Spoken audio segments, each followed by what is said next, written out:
Oh, What up, headbangers? I'm Rob O'Day, and welcome to the Greasiest of all time. Today we have Distance Between from Stockholm, Sweden, and they are a melodic death metal band. So, how you guys doing tonight? perfect. I've been waiting for this all day. Yeah, that's awesome to hear. So, why don't you guys introduce yourself and let us know how the band got together? All right, Laurita, you first. Ladies first. Yeah, okay. I'm Laura. I'm the drummer in the band and the orchestrator. Sometimes we add symphony orchestra in some songs, so I'm in charge of that as well. Matthias, introduce the rest of the band. All right. My name is Matthias. Everyone calls me Matty or Momo because I'm big. No, but I'm the rhythm guitar player and second vocalist for Distance Between. And unfortunately, Toby and Leo couldn't join. The lead guitarist and the main vocalist. Oh, fair enough. With COVID, it's kind of it's hard to get everyone together. It makes things difficult. Yeah, true. No, but, so long story short, with the band, we started off, or I started off with a cover band, and that went quickly to shit. Yeah, I feel that. Oh yeah, like most cover bands do. But I kept hanging around with our first drummer, and then I found I don't know what the Canadian version is, but it's like Craigslist for musician, band finder, is it? Yeah, it's called band finder, right? Oh, okay. Yeah, I saw Toby's ad, and we jammed, and finally it was more towards, hey, do you like In Flames? Fuck yeah. Well, do you like Boondocks? Fuck yeah. Well, fuck yeah, let's fucking do this shit. And yeah, we started, and Toby had the band name from I believe it was his cousin that had the name Distance Between, but that iteration of the band went tits up. Mm-hmm. So he took it, and yeah, the rest is history, with that cousin's permission, of course. But so that's how Distance Between started. And when we kicked out our drummer because he was a cunt. Sorry, no. It's one of my favorite words. Yeah, and not well. What would be the political term besides cunt? Socially impaired. So no, like, the typical spiraling relationship. It goes worse, and finally everyone gets sick of it. I think everyone has that point in a band, or has had a band where that's happened, so it's definitely relatable.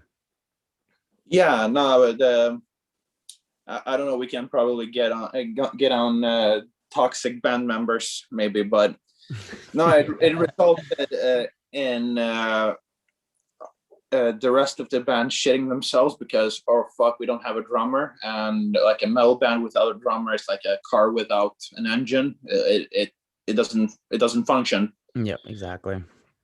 So I went to search for a new drummer, and like I could imagine Craigslist being, you have to shovel a lot of shit before you find the gold, so to speak. And yeah, I saw Laura's ad on Bandfinder. God, I'm promoting this site like it was my own living. But yeah, I saw Laura, and like she, like melodic death metal drummer looking for band. And I'm like, oh my God, fuck yeah, female. Right? You never find female death metal drummers, which is like pretty A fucking cool to unicorn. see. Yeah, literally, it's really cool to see. That was one of the main reasons why I wanted Laura to come, because the fact that you're from Colombia and you are in Sweden, Yeah. like that connection is like most people wouldn't see that. But I mean, like the music scene in both areas is so badass, right? And so different, like completely different. Like, how did you end up in Sweden with the guys, or do you live in Colombia? I studied music in Colombia. Okay. I'm classical trained, and I Yeah. studied composition and classical percussion. And then I just decided I wanted to move Well, I somewhere mean, else. So, for death metal, you can found a better scene, right? yeah, exactly. Stockholm is So like that is definitely like my Sweden favorite was. band, like In Flames is like from there, and that's I don't know, that's just such a cool concept to see like you cross the world for a dream. You know, a lot of people don't Yeah, even want to travel or invest money in their careers, let alone travel across the world to do something. So it's yeah, cool. that's true. Yeah, so in Sweden, well, I didn't have, of course, classical instruments like big marimba or big timpani or things like Yeah. that. So I got an electronic drum set. So I was just practicing, and so okay, once I was like, okay, just let's try to record a video, a cover or something. So I recorded this All Shall Perish, Day of Justice. So then I said, oh, that's cool to play some drums, some metal drums. So I started to recover, to do more cover, to record more stuff, and that's when I posted the ad on Bandfinder, and I said, yeah, let's try Were to you know in people in Sweden. were you into metal before you started Oh drumming? yes, Oh, okay. I oh was gonna yes, my say if you entire just like life. naturally progressed to metal, like damn, that's crazy. No, my um, entire life since I was 9. oh crazy, that's awesome. Yeah, I've been playing guitar since I was 10, but drums was always that was my heart. So I didn't start playing drums until about 5 years ago, but I learned basically every rudiment I could possibly. So I excelled really quickly versus me at guitar where it was just kind of I was raised with that one. Yeah, The music yeah. scene in Stockholm, like as emerging bands, is it how is it? Because I mean you're competing with local legends and stuff, right? Do you guys ever get to like the chance to open them or do you see them around because it's Stockholm? Like, do they put Uh, on small shows and have local artists open? like our first concert was Emerganza. It's like Europe's version of the Battle of the Bands, and like that's the main stage there in Stockholm is called Fryshuset. It's the freeze house because it was I think it was an old slaughter factory or something. But all like everything from Whitechapel, Heaven Shall Burn, August Burns Red, like the list is endless. They've all played there. Uh, so yeah, we've done a lot of local gigs. So it's everything from pubs to like the underground circuit. Just like there's like three, four bands that I'm aware of that play more or less what we play. So it's either that we band together and like we go to a local scene or underground scene and do a show there. So it depends. So we have had random gigs to Gefle Metal, like one of Sweden's biggest death metal festivals. But we played like the smaller stage, so it was like this big contrast of like we got VIP passes. And that's the one you guys played in 2019 that you put in your bio? Yeah, Gefle. Yeah, Yeah, so how was that? It was just killer, I bet. fuck yeah, because Like we got backstage passes, and I ran around like a fucking idiot. I would Like, too, oh my honestly. God, I'd it's be with you, you, bro. it's fucking you. And Yeah. like I bugged stage technicians, guitar techs.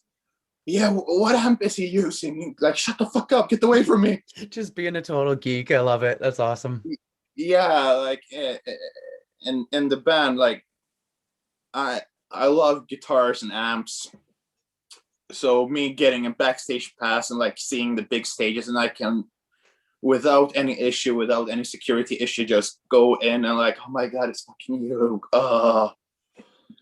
No, so it was a humongous contrast from playing like a local pub to like some underground stage to getting like a humongous fucking stage and stage technicians helping you out. Like that gig, it was such a clusterfuck, but it was so fucking fun. And like just being able to like, I have a backstage pass, like I ran around with it, like, oh my fucking god, I just lost my mind. So I bet even like the crowd would have been insane, just stepping on stage to seeing a crowd that size and just being like, wow, like I'm here, this is where I want it to be. yeah, exactly. Like Toby, our lead guitar player, got like a, what is it in Fahrenheit, 104 fever, so 40 fever Celsius. So he was like high on aspirin. All my, like everything from my wireless unit failed, like receiver unit, and I was like freaking the fuck out. Murphy's Law. Yes, thank you, perfect. Yeah. Yeah. So yeah, me freaking out and screaming into the crowd, fucking mosh. So no, it was fun, it was terrifying, it was exhilarating. So it was like a clusterfuck of emotions, to be frank with you. Oh, I can imagine. I mean, your anxiety is so high, you're amped on adrenaline. I mean, you're probably shaky. Like at that point, I know I'd be shaky. Every show I get shaky. Like I've been performing for 18 years and I still get like this over any show. The moment I hit stage, I'm fine. It's the weirdest concept. Yeah, but it's great to have those experiences. Like it, you can see then how do you react to that, so you're prepared for every show. Yeah, exactly. You guys are a 4-piece, right? Or are you a 5-piece? At the moment, 4. Okay, so you guys need a bassist. Well, now that we're recording our debut album, so we're going to the studio tomorrow, or I am. So I'm doing rhythm guitar, I'm doing bass, and I'm doing vocals. Oh wow! Also. So you're just taking it all over. Have to get it done. I mean, you gotta do what you gotta do. Yeah, I micromanage everything. It's like one of my worst traits. Well, I mean, it gets the project going, because I mean, if there's bands who look at it as a hobby, bands who look at it as a career, and you got to put something down. I mean, we lost our drummer during the recording of our first EP, and I ended up having to do the drums and then do the vocals and produce the whole thing. So, I mean, I understand. You just got to get it done. It's your dream. It's your baby. You work on it, you know? So it's cool to see that you're still doing it and still progressing instead of letting it be a hindrance, I guess. Yeah, and now that it's just the studio, so in a studio environment, that's fine. But when this whole COVID-19 shit, hopefully this year stops, and we'll be more active, then we're gonna look for a proper bassist. Yeah, for sure. Yeah. And it just takes time. You'll find the right one, because I mean, everything usually locks into place. It just takes time, right? Yeah, that's the most annoying thing with it. Like, why can't we have it now? Patience, like the ADHD, like here. Yeah, I'm very impatient. I mean, I'm learning slowly as I get older to realize that if it's going to happen, it's going to happen naturally. And if you force it, it's not going to be worth it. Yeah, true. That's so true. Your guys' biggest inspirations musically. I know Laura's classically trained, but do the rest of the guys have any training, or they just picked it up and learned it as they grew? Dude, we're retarded. Laura's like, I have to teach them everything. Yeah. That's like Dale, our guitar player. He's he's trained in theory and absolutely insane, but I look at him, I'm like, so I get it. Like I think to be like generous and not be condescending to myself, maybe I have like 5% of Laura's musical intellect. But like just a quick anecdote, like first time she came to audition, she transcribed our first single, like, you know, behind the drum kit, notes and everything, and she just blasting away and like, yeah, we wrote something here and I did this there, and so yeah, so page 2, and I'm like, what? Looking at like the lead guitar player and like, what the fuck did you say? It reminds me of Andy, our drummer, too. When he first auditioned, he had like the songs written out in like format that he could read while he was drumming, and I'm like, what the hell is he doing? Like, are they notes or are they like just little like dash notes with words? And no, the dude's cool. He's an amazing drummer. It's cool when you have a solid backing member like that, because drums are so key. Yeah, so not just even in songwriting, like even now when we're writing or when we've written, like this bridge or this chorus, it isn't that stimulating, or it's boring. So like I'll text Laura or I'll call Laura, and suddenly she'll like modulate the drums, or yeah, like don't play this note, play this note, and suddenly poof, like this part in this song sounds more it sounds more focused, or it sounds more in general. Yeah, no, for sure. So it's nice to rely on someone that has this well of knowledge. Yeah, no, it's definitely nice, because especially when you're stuck at a point where you don't know how to go, and if you only know so many scales and so much theory, you can only do it by ear for so long, you know what I mean? So it's nice to have that person who can guide you, just be like, hey, change it to this note, and you change a complete direction. Your whole writing style changes, and you're like, dude, things just changed. Like, my mind's blown. It's so cool when you learn modes and different techniques, and you're just like, dude, your brain just it feels like it's exploding literally from the amount of different directions you want to push yourself as a musician. Yeah, fuck yeah, that's like a new software update. Exactly. With COVID, have you guys just basically been recording and practicing? Like, how have you guys been able to branch out and reach out to new people and new fans? Well, at this moment, I actually am in Spain. Oh, I'm crazy. studying in Spain. Yeah. Okay. So we're taking advantage of that. So Mhm. we are recording the drums in the studios here at my school. Oh, sweet. So Yeah, that's definitely a benefit then, that, hey? yeah. And then I send the drums to our producer in Sweden, and they record there. Okay, who produces for you guys? Do you have like a friend who Eric's, produces, or do you have like an actual studio that you guys go to? he's a friend, but he's really good. He studied music Yeah, like production, definitely so the quality of your guys' music it's there. So like props to him for his ability, because he's definitely got it, the production aspect behind him, right? yeah. Yeah, definitely. Yeah, because it's solid sounding. Like, you put it up to, I mean, I've built a huge playlist from all the bands that I interview, and I'm putting it all together so that I can share it eventually. And I mean, you put it up with some other bands that are like, I mean, While She Sleeps level, you know what I mean? In my mind, that's like top tier. But it's crazy how people who aren't in labels, you know what I mean, aren't running record labels, but they just have that passion, can do it so much better than people who just do it for a job. I find they have that dedication to their craft. Yeah, definitely. If there was one thing in the music industry that you guys could change, what do you think it would be? Oh, damn. Where should we start? um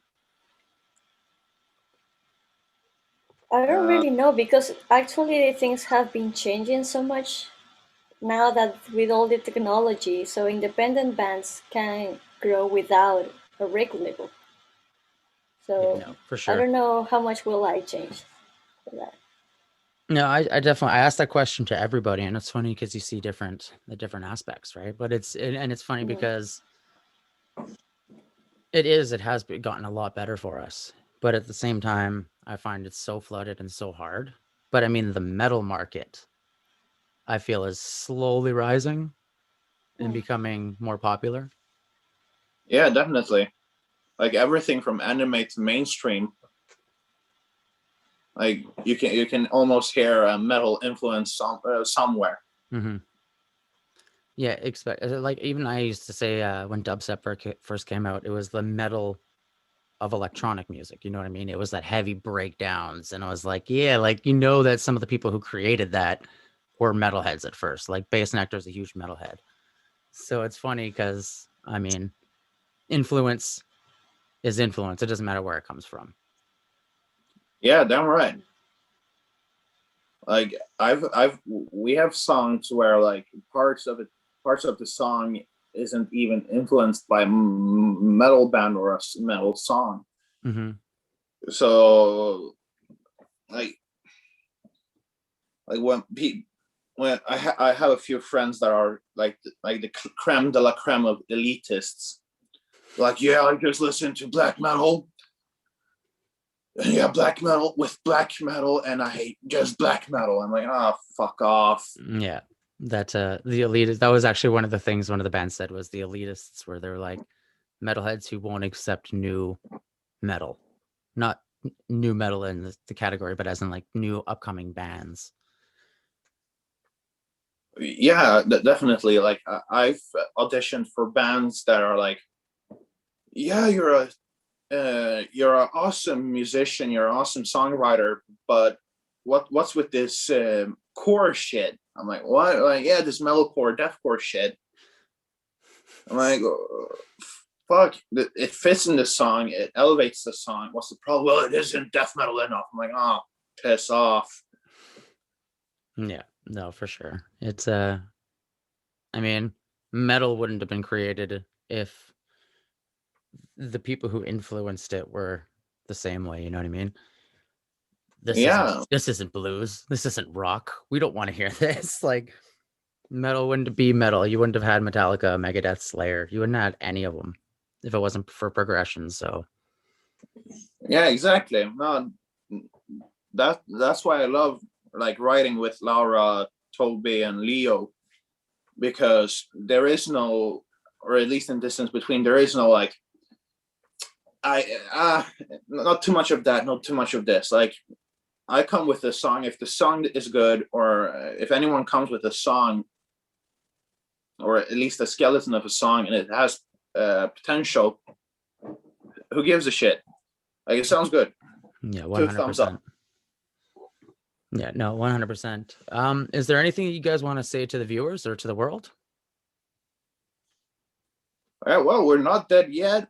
We're slow, but we're working on some new stuff, and it's gonna be brutal. It's gonna be melodic. It's gonna be fucking awesome.